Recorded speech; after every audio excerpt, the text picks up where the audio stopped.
Hello, everybody, and welcome to episode 9 of Club Fitting Chronicles. I'm your host, Josh. Joining me today is Gene. How are you, Gene? I am good, and I have to give a quick shout out to the grandkids because they were wondering, don't you love us anymore, Papa? So, hey, Sammy. Hey, Emma. I love you. I'm glad that you got over your cold and you're not coughing all over me. Is that why you were sick? That's why you got Yep. sick? Is because of the little grandbabies? Yep. How about that? So, Gene, as far as going back to last week's topic, do you have anything to add from last week's discussion? Any questions from our viewers? Yeah, I had I was listening to what we talked about, and I kind of touched on it, but I didn't do a great job on it.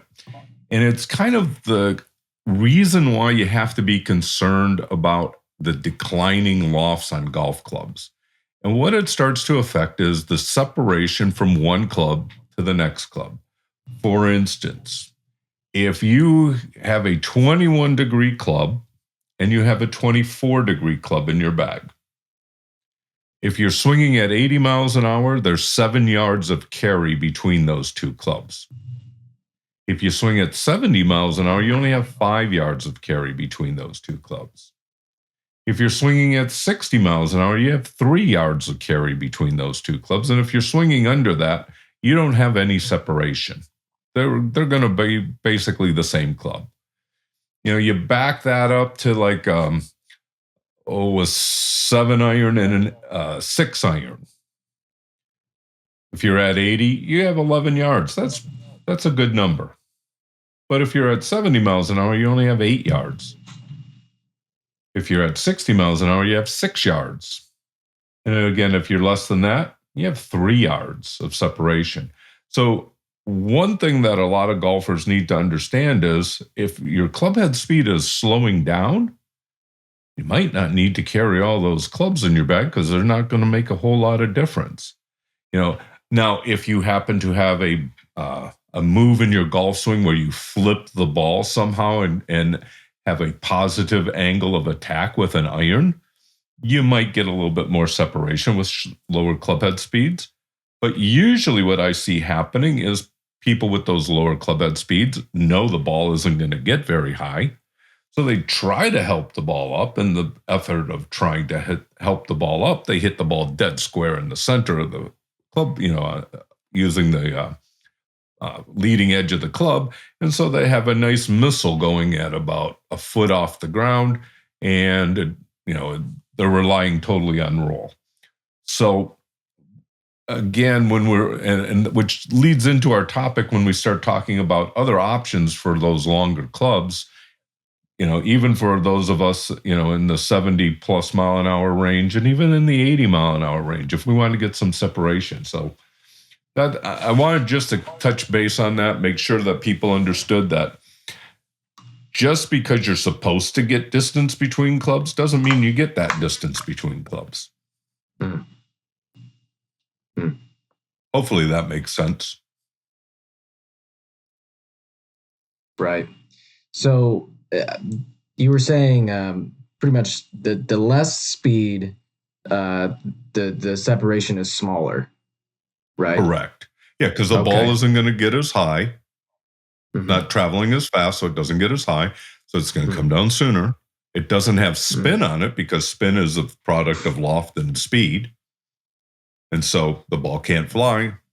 So it's just, like you have one of those little catapult basketball games, and, you shoot it and the ball goes this far and you shoot it, push harder. It still only goes this far because that's all the spring can do.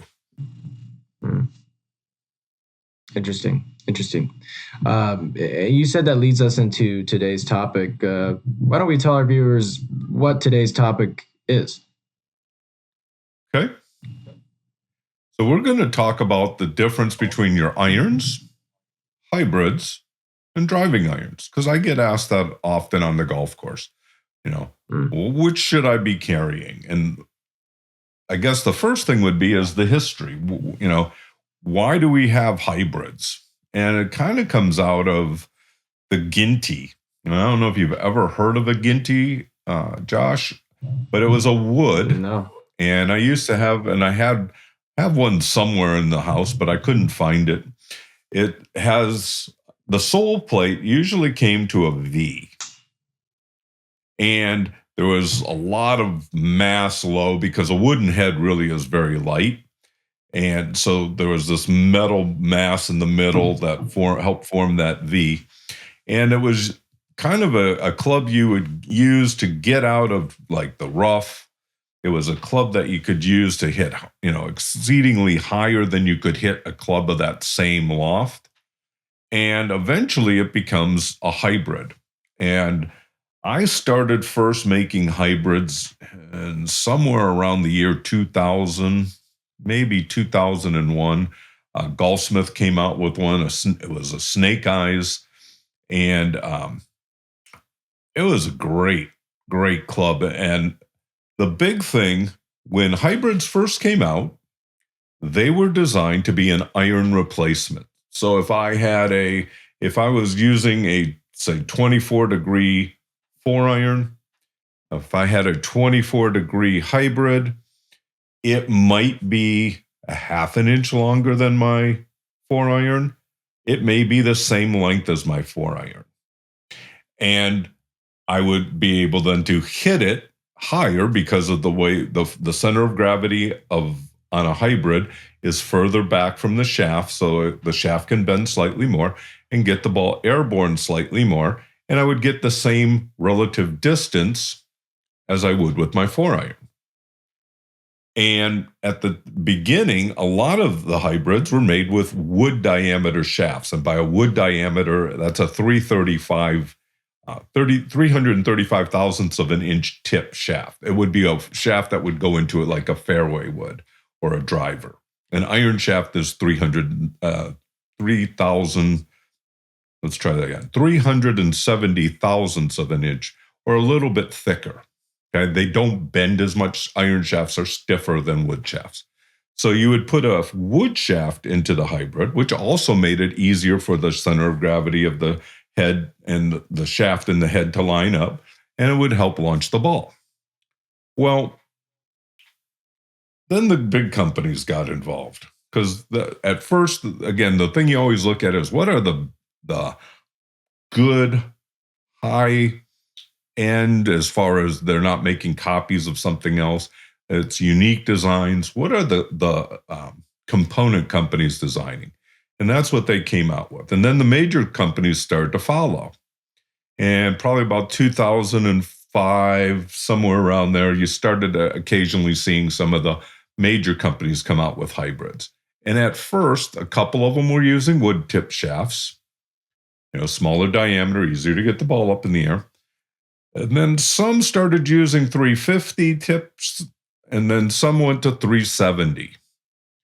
And part of the reason was, I believe, again, this is my speculation because I am always the person who's looking at things and saying, okay, this makes no sense. It's kind of like making women's clubs so strong lofted that they can't hit them. Why are the major companies making hybrids now with 370 tips? And it was because, in my thoughts, the PGA Tour discovered hybrids. How many tour players swinging at 95 to 105 miles an hour with a hybrid in their hand need help getting the ball up in the air? None of them. So they would want a 370, an iron tip shaft, because it's going to bend less. It's not going to launch the ball up. They like the forgiveness aspect that the head offers. It's got a shorter face, so it's already got a shorter center or lower center of gravity than an iron face. So they came out with the 370s. Then they started making them longer. So maybe I'm hitting my 4-iron, let's say I'm hitting a 4-iron 175 yards. Well, I would have people come in and say, well, I was struggling with my 4-iron, so I went and got a 4 hybrid, and now I'm hitting it 190 yards. Same loft as what they had before, but it's now going 15 yards further. Now, they were happy with the 170, 175 that they were getting before because their 5-iron was going 160. Well, their 5-iron's still going 160, but now their next longest club is going 190. Right. That's a big gap. A 30-yard gap. Yeah. Yeah. And a lot of the hybrids started getting longer and longer and longer. So that became an issue. And it's still an issue today. They are kind of a mix between a fairway wood replacement and kind of an iron replacement. So what they originally were iron replacements. Now they've kind of jumped that shark and are kind of trying to treat both ends. And that's hard to do because, again, we've talked about it before. The longer I make a club, it doesn't become easier to hit. So, for instance, I have my 5 hybrid. I carry that instead of a 5-iron. It's 24 degrees of loft. And my 5-iron would be 38 inches long. I made my hybrid 38 and a half inches long. I started off at 38, but it just felt too short. Looking down mentally, I'm used to that toe being, this tall. And now I'm looking at it and it's hugging the ground because it's a hybrid head. And it just felt too short. And I played around for a little bit and came up with 38 and a half and at perfect length. And again, because my club head speed isn't getting faster each year, having a little bit more club head speed just gets the ball up a little bit easier, a little bit higher, and I get a little bit more carry. I don't have an issue between my 6-iron and my 5-iron. And my 4 hybrid, same thing. I don't have an issue with distance separations because my club head speed has gotten to that point where I'm starting to not get the separation. So I needed to create a little bit more speed by making them a little bit longer. But back in the day when I was a kid, you would see people carry, you always got 4 woods in your bag if you bought a complete set of clubs. You got a driver, a 3-wood, a 4-wood, and a 5-wood. And then they started introducing 7-woods. And not long after that, and in fact, when I first started building clubs, I have built sets of all woods, no irons, before hybrids came out. I've made sets of clubs where they were all hybrids, but I also have made sets where they were all fairway woods. And again, those were wonderful for people with slower club head speed because center of gravity on a fairway wood is further back. You got a more flexible shaft, easier to get the ball up in the air. You got bulge and roll on it. So if you hit it off the toe, it doesn't fly out to the right. It will try to draw back. So you had all that going on with the idea that you have this fairway wood. They would be a little bit longer than standard. They were hard a lot of times to make them iron length simply because the heads were up the weight of the heads. But usually the person who was doing that, going to all woods, they were probably in their late 70s and they didn't have the club head speed anyway. And they weren't, they had nice smooth tempo. They were swinging a little bit flatter. They could handle a little bit of extra length. But, the advantage, a hybrid over an iron. A hybrid has bulge and roll. So what is that? The curvature this way, this is our bulge. The curvature this way, this is our roll. So if I hit it out here on the toe, there's something called gear effect. It's trying to bring the ball back from going out to the right, coming back. And that's those toe hooks that you see sometimes, or toe draws. Same thing if I hit it on the heel. If I hit it on the heel with an iron, going to the left. Well, with a hybrid, unless I hit the hosel, with a hybrid, it's going to swing back and try to go to the right. So a hybrid has that advantage over an iron. You notice how short they are compared to an iron. So the center of gravity is lower. The overall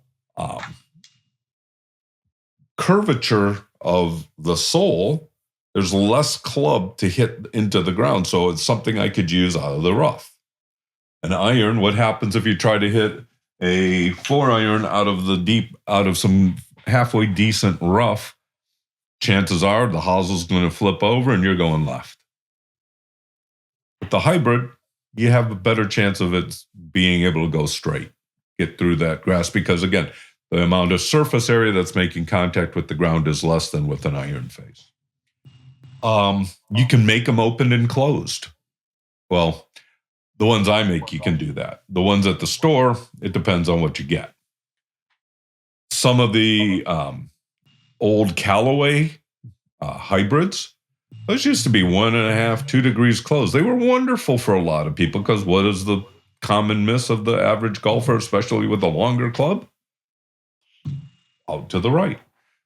But if you had, and they were one of the companies that used fairway wood shafts for a while, and they put really flexible shafts in there to help, one, get the ball up in the air, and two, it would help with the golfer's club head speed. If they're a little bit stronger than the shaft, it's going to help the average golfer maybe hit the ball a little tiny bit more right to left.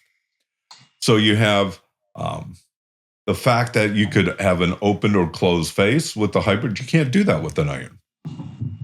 You can't close you can set it up closed, but you can't bend the hosel so that the face is pointing left or right. Iron, it's just neutral. You can play around with lie angle with some hybrids.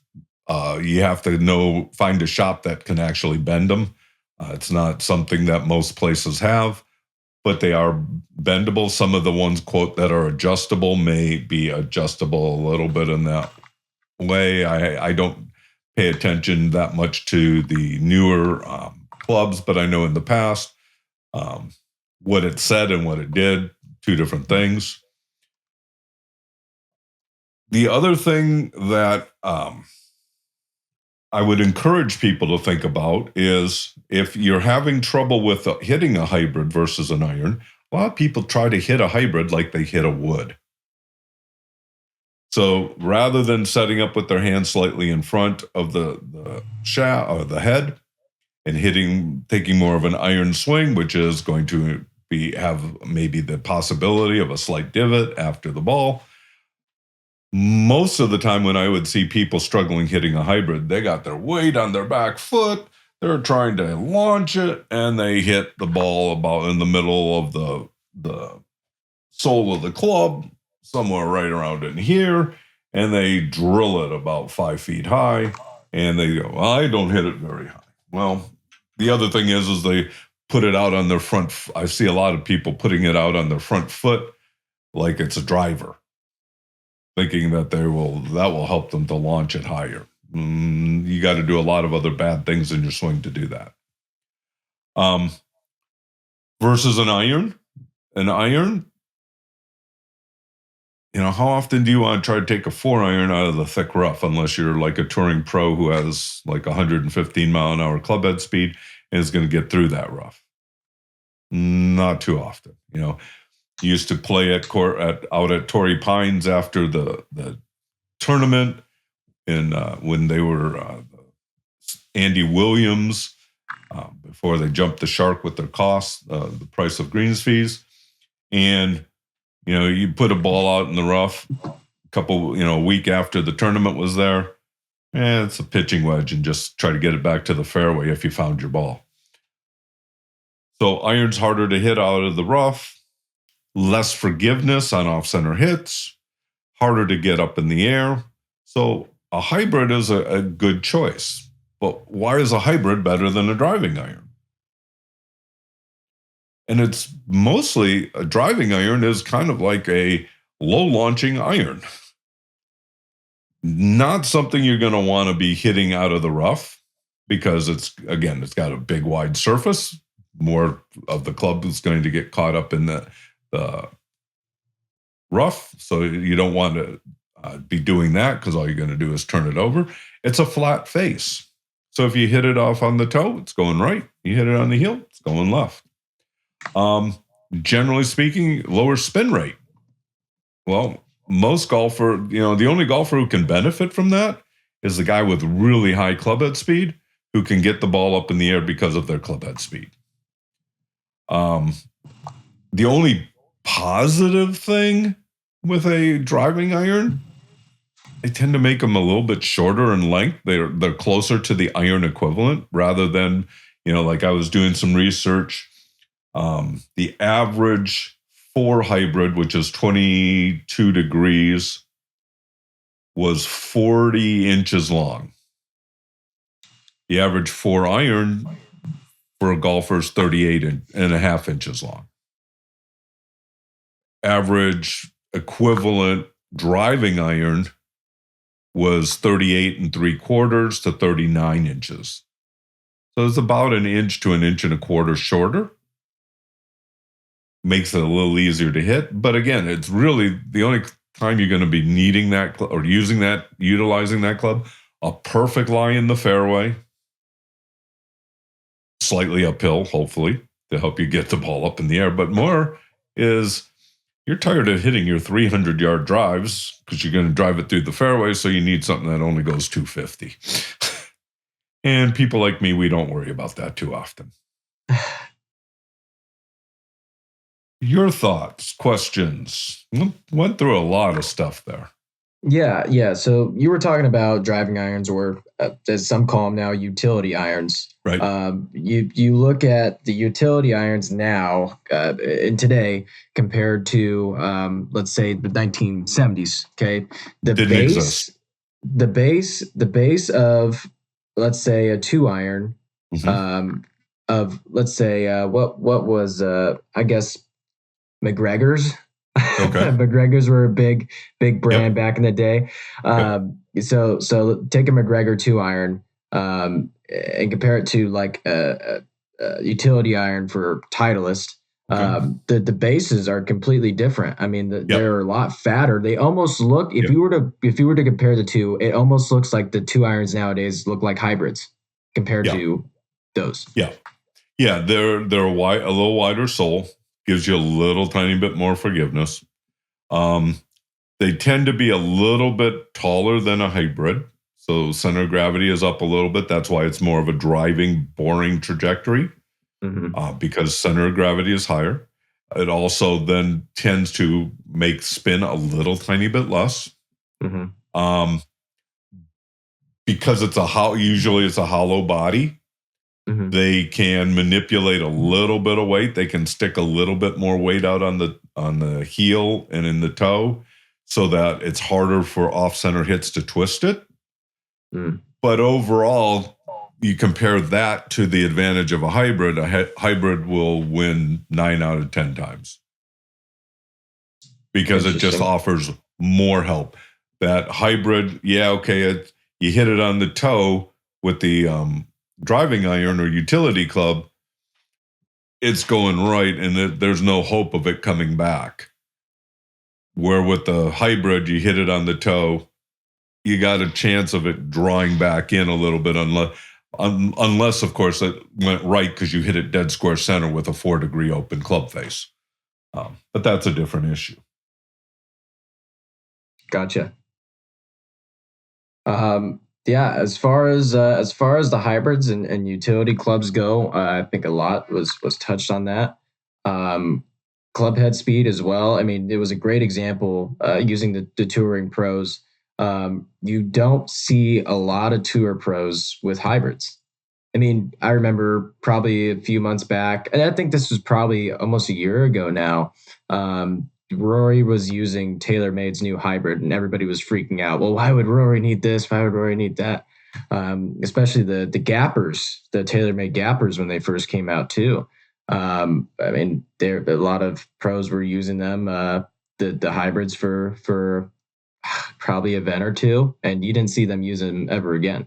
So just using that example in itself just tells you that club head speed does matter when choosing those clubs, and it's a big decision for a lot of people. People want to hack it out of the rough with a 2 iron and think muscling it out of there is going to be the play, but like you said, the center of gravity and how much mass is behind a hybrid, it's going to get you out of there more than the iron will.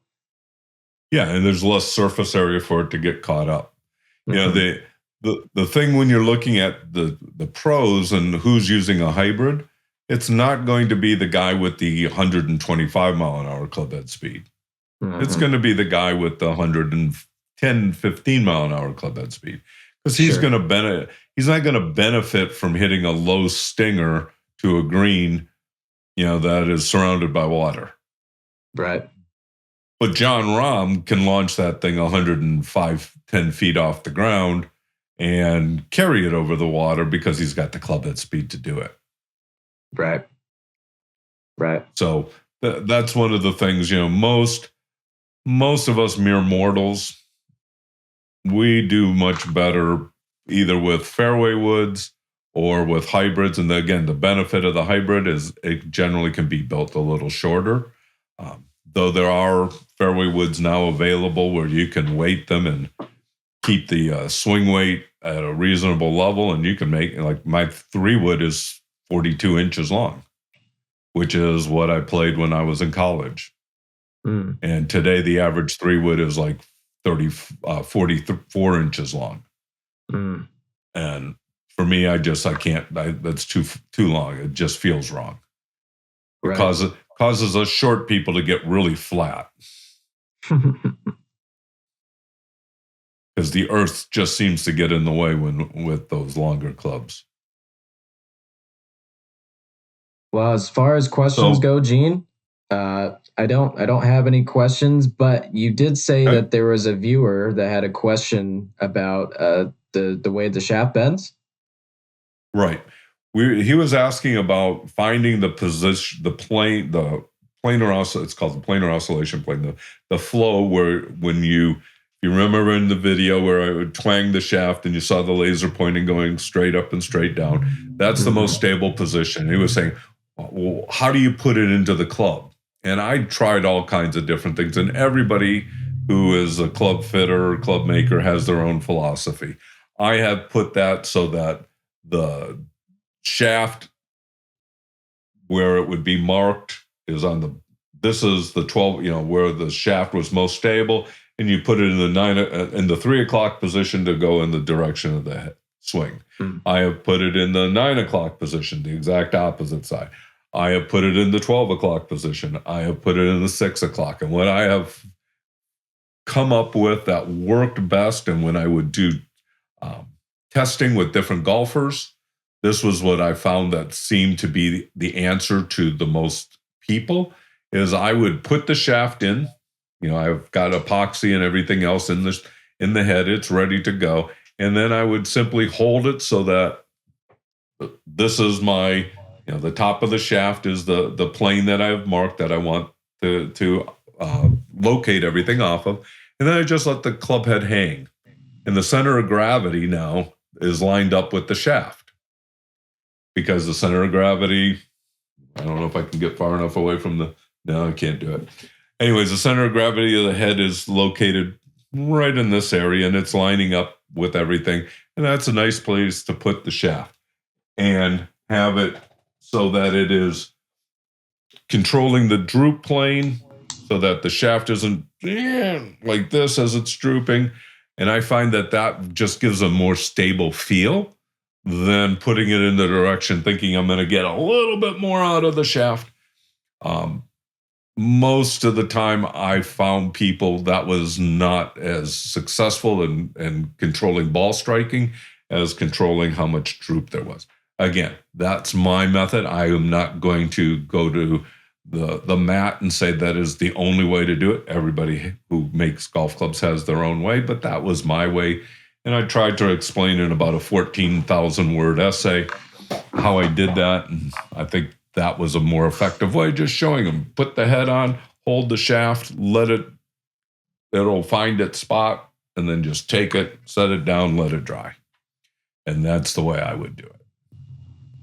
Very nice. And let's see, is there anything other than that? I think we covered it, and we did it in under 30 minutes almost. Oh, yeah. That's a first for us.